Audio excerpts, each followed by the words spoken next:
prior to Tar, it had been 16 years since we'd last seen a film from Todd Field, who had made the wonderful In the Bedroom, Yes. and then Little Children.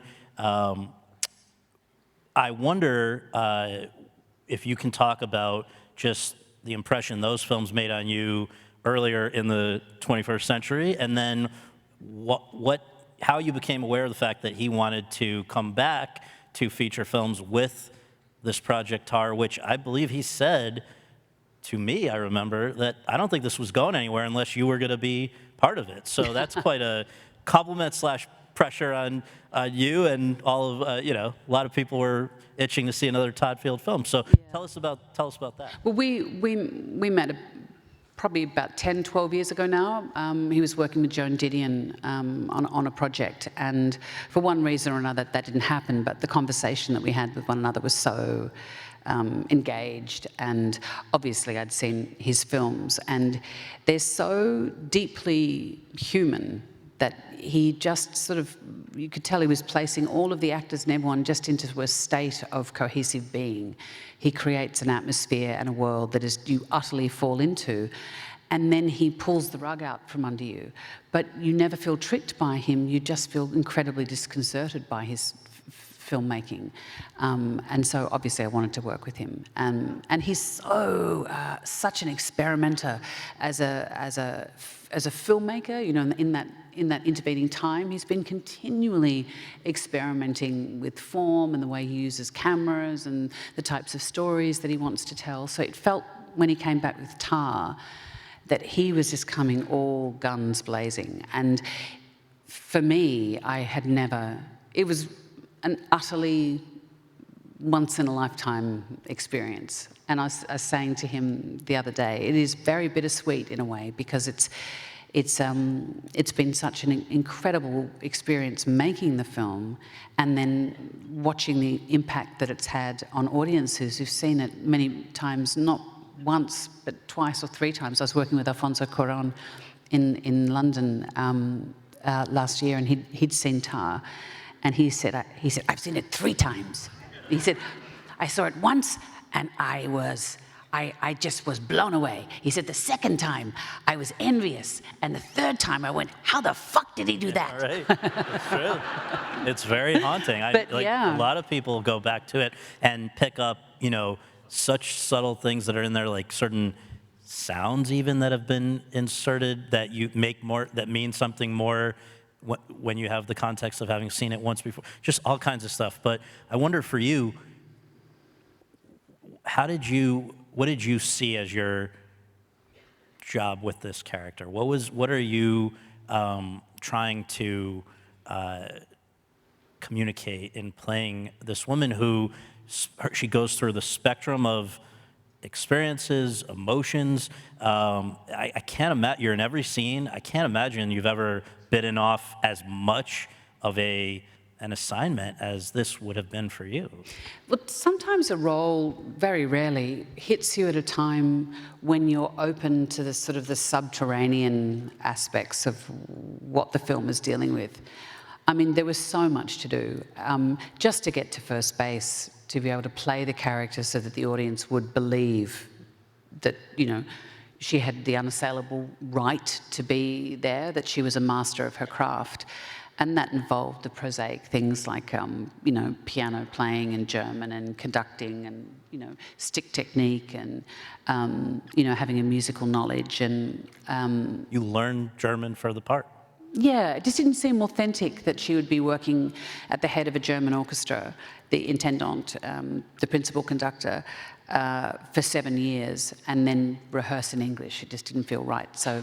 And learn to actually properly conduct. I mean, there were musicians who said, I guess who worked on this, who said they would have worked for you in a real world situation. Like, that's pretty unbelievable. But I think maybe what I knew, I was absolutely terrified, because we had to do all the music stuff up front. And I had a pair of jeans, a friend of mine who was helping me over Zoom with my stick technique, not my dick technique. Someone else was helping me with that, sorry. No, well, anywho. And she just said, just remember to plant yourself on the podium. Do not apologise for being there. And she said, well, work from your core. And I thought, that's exactly what I do on the stage. So I wore a pair of jeans, which sucked I call my tar jeans.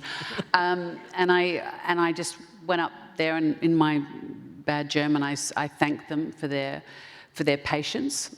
And I said, we have to rehearse together and we'll find our way together, and thank you very much. And then gave the downbeat. We started. Wow. I wonder, we talked earlier about the fact that you and your husband had run this theater company in Sydney, a major place.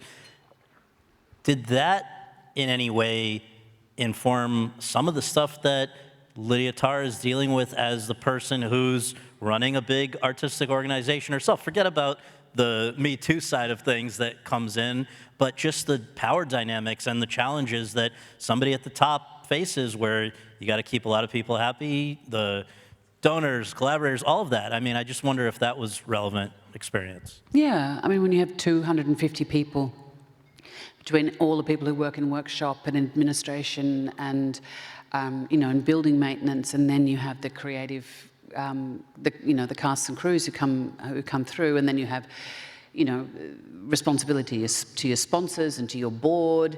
And we were CEOs and artistic directors of the company, so responsible for the fiscal health of the company. I realised how lonely that can be, frankly, that the buck does stop with you, and that there will be people who come into your office who you cannot say yes to, and that ones that you want to say yes to but you can't, because either they're not quite ready, or you just don't have the money to realise their vision, or you might be able to program it next year, or you've already programmed something else, and so you're always disappointing people. And the hard thing is, in that situation, is because often people will get incredibly angry about that stuff, and so how do you manage those expectations, and how do you manage it respectfully?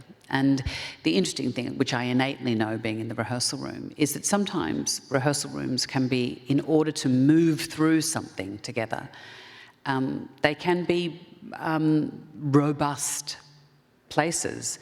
And so how do you have that sort of robust and often brutal conversation where you need to kill your darlings, but do it respectfully? So they're things that I sort of very deeply understood. The way this movie opens is very unusual. We have It's a Todd Field film. Right. Credits. And then this amazing situation, not unlike the one... Credits rolling backwards, because of course it's all about time. Yes. Yeah. And then we have you in a situation like this, as Lydia Tarr, being interviewed to communicate overtly just what an accomplished and well-known person this is, an EGOT, and they're comparing her the inside reference to Hildur, who is actually the composer of the film, and all of the stuff there, but a lot of subtext as well. And this is a long conversation there where a lot is communicated with you and Adam Gopnik from The New Yorker playing himself. Just, can you shed any light on, I feel like what must have been a very complex assignment beyond the fact that it's just a lot of dialogue, right? Yeah, there's a lot of talk that, in a way, it's incredibly rhythmic, and you realise that you don't need to understand it. There's something disconcerting about it. And I think as the film goes on, you realise that she is one of the world's great classical music performers, but in a way, her greatest performance is herself. And so it was important for me, I think, in a way, in these situations, we try and be as natural as possible. But, there still is an element of performance, because if you and I were talking, just the two of us, I wouldn't continue to be doing that, knowing that those people over there are going to get photographs of me going, there is an element of self-consciousness to it.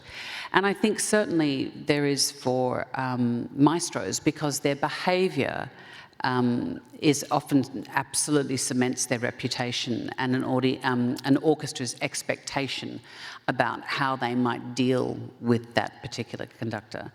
So it was a fascinating, we didn't do that scene till sort of halfway through, which I was very grateful for. So we kept refining what it was that she was going to say. But it sets up a lot of the tropes.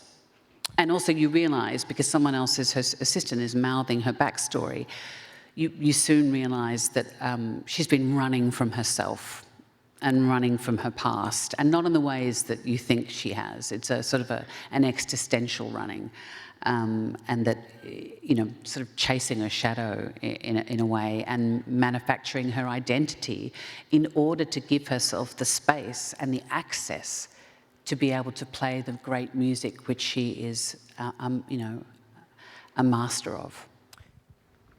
There have been a few real-world conductors, very famous conductors, who have, in the last few years, been accused of very bad behavior. As they have of CEOs of major banking corporations.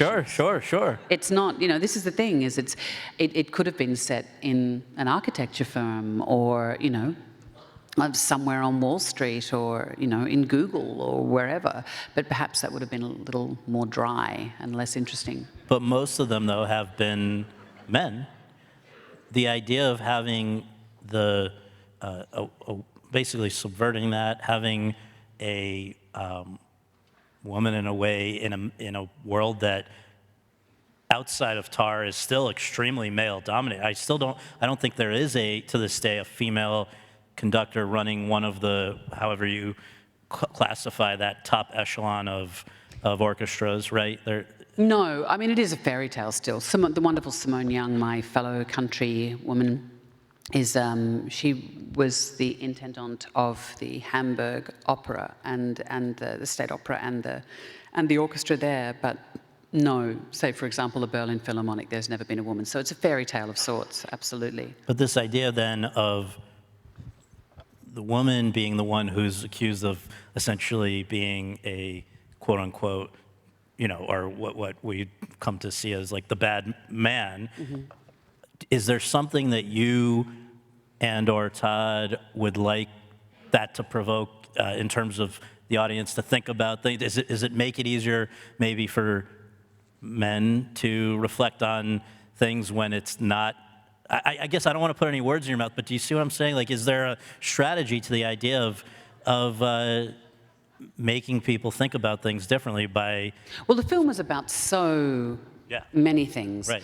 I mean, I thought a lot about her turning 50, her summiting her career, and as an artist, realizing that once you reach a peak, the only way, creatively, is you can't stay up there forever. If you're going to keep evolving as an artist, you have to have failure.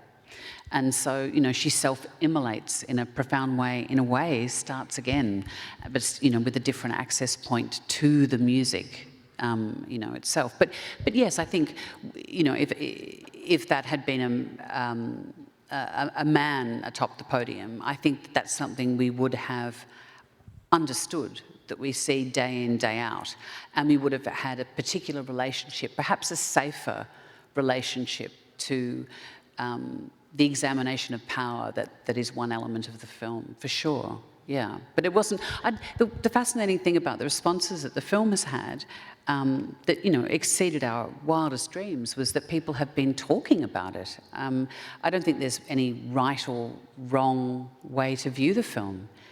And I think that, as you say, when you go back in and see it the second or third time, you pick up other different elements. Totally.